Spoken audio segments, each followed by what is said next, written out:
Hello everyone, my name is Julia and this is Random English, a channel that will help you improve your listening skills. I am a very lazy person. For example, today I am too lazy to make a video, to put on nice clothes, to brush my hair, to turn on good lighting. That is why I'm just recording my voice.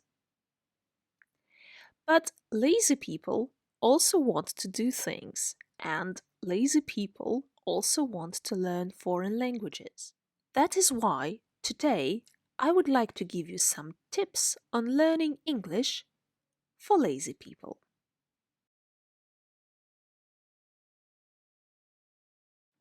So, as I've just said, lazy people also want to learn foreign languages.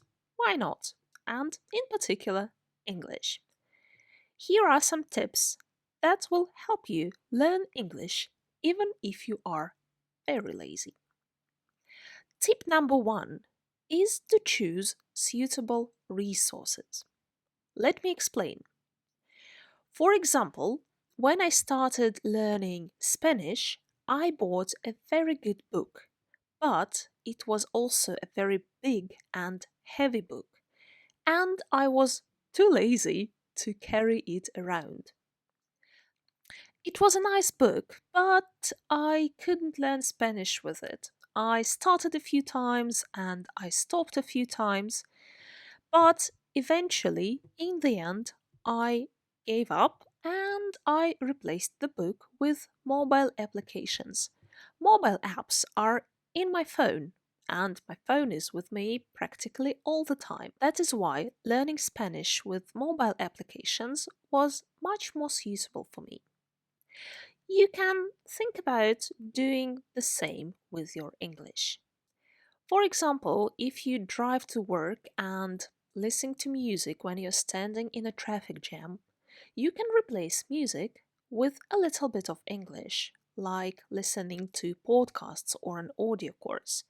You can try learning English as I learned Spanish with mobile apps.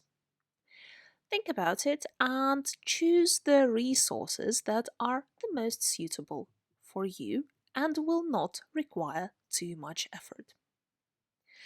Tip number two is to fit practicing English into your life, into your schedule. Again, first, let me give you a couple of examples. When I used to work in an office, I traveled there, I commuted by metro. And when I was in the metro, it was very convenient for me to turn on my mobile phone and the mobile applications I told you about, and to do some Spanish exercises. I didn't need to choose a specific time to have a lesson online with the teacher. I just did exercises when it was convenient for me. Remember my example from point one. If you travel by car, just turn on a podcast or an audio course. If you read news or watch news in the morning, why not replace a little bit of it with news in English? It may be hard at the beginning, but again, you will be doing what you already do every day. You do not need to change your lifestyle, and it should be quite easy. Tip number three, study in small parts, but regularly. I understand and I know from my own experience that to find an hour and a half for a lesson can be quite hard if you are busy, if you're lazy, if you're both. But finding 5 minutes in your day should be quite simple. Again, if you are busy, lazy, or both, 5 minutes is not too much. You can start with 5 minutes, and sometimes when you feel like it can be 10 or 15 or maybe more. But the important thing is that you study, practice, exercise regularly, even if it's just 5 minutes a day. Tip number 4 is actually similar to tips number 1 and number 2, but from a slightly different perspective. The idea is to fit English into your lifestyle. Let me explain. Think about things that you already do, but you can replace doing them in your native language with doing them in English. Again, if you watch or read news, watch or read some of it in English. If you read books, try reading something in original, in English, English, American authors, whatever. If you watch films and TV shows, a lot of them come from America, some from the UK, and some from other English speaking countries, Canada, Australia. Why not watch them in English? And so on. There are so many things that you can switch to doing in English, using the internet, chatting to people online, doing some of your hobbies. For example, I do regular yoga lessons following videos in English, and English is not my native language. So think about your hobbies, things that you do daily. Some of them can definitely be done in English. Of course, it may be a bit hard at the beginning, especially if you are a very lazy person. Your brain will tell you, come on, it's too hard, I don't want to. But actually, after a couple of tries, it will be easier and it will get easier and easier with practice. But again, you do not need to change a lot in your lifestyle.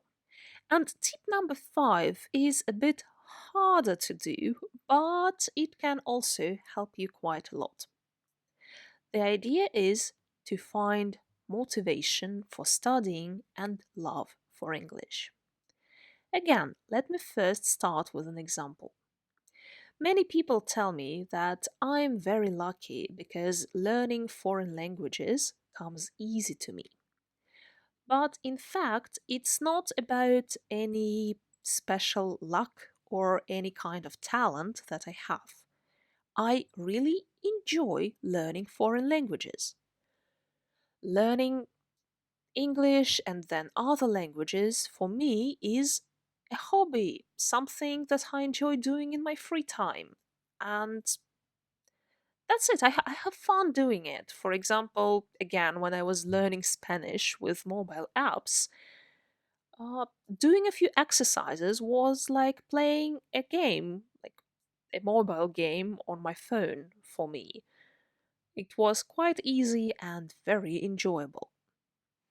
So, if you love what you do, it gets easier. You can also think about your motivation. Actually, why are you learning English? There are very many reasons to learn a language, and, well, especially such a popular language as English. Basically, it gives you a lot of opportunities. Opportunities in career, in travel, in education, in getting information. Think about it. English could really open a lot of doors, speaking metaphorically mostly, for you. So it's very worth learning. And as soon as you understand that, as soon as you are motivated and you enjoy learning English, it will become easier. Even if you are lazy and even if you are maybe not lazy, maybe you're just very busy and don't have much time and much energy for anything extra, if you find motivation and love for English, you will be able to learn it again quite easily. Well, these are my 5 tips that will help lazy people to learn English. But you can probably guess that they can help anyone. Busy people, regular people, anyone really with any personality, lifestyle. These tips can be very helpful. Well, this was it for today. I hope you enjoyed this new format. I've been wanting to try it for quite a long time since I bought a new microphone. It's quite a good one. I hope you are enjoying the quality of sound. If you have any more questions about learning English for lazy people or just learning in general, if some tips that I just gave you were not very clear, you can, of course, ask questions down below in the comments and I will do my best to answer them. And as usual, I will see you around in my future videos. Bye bye.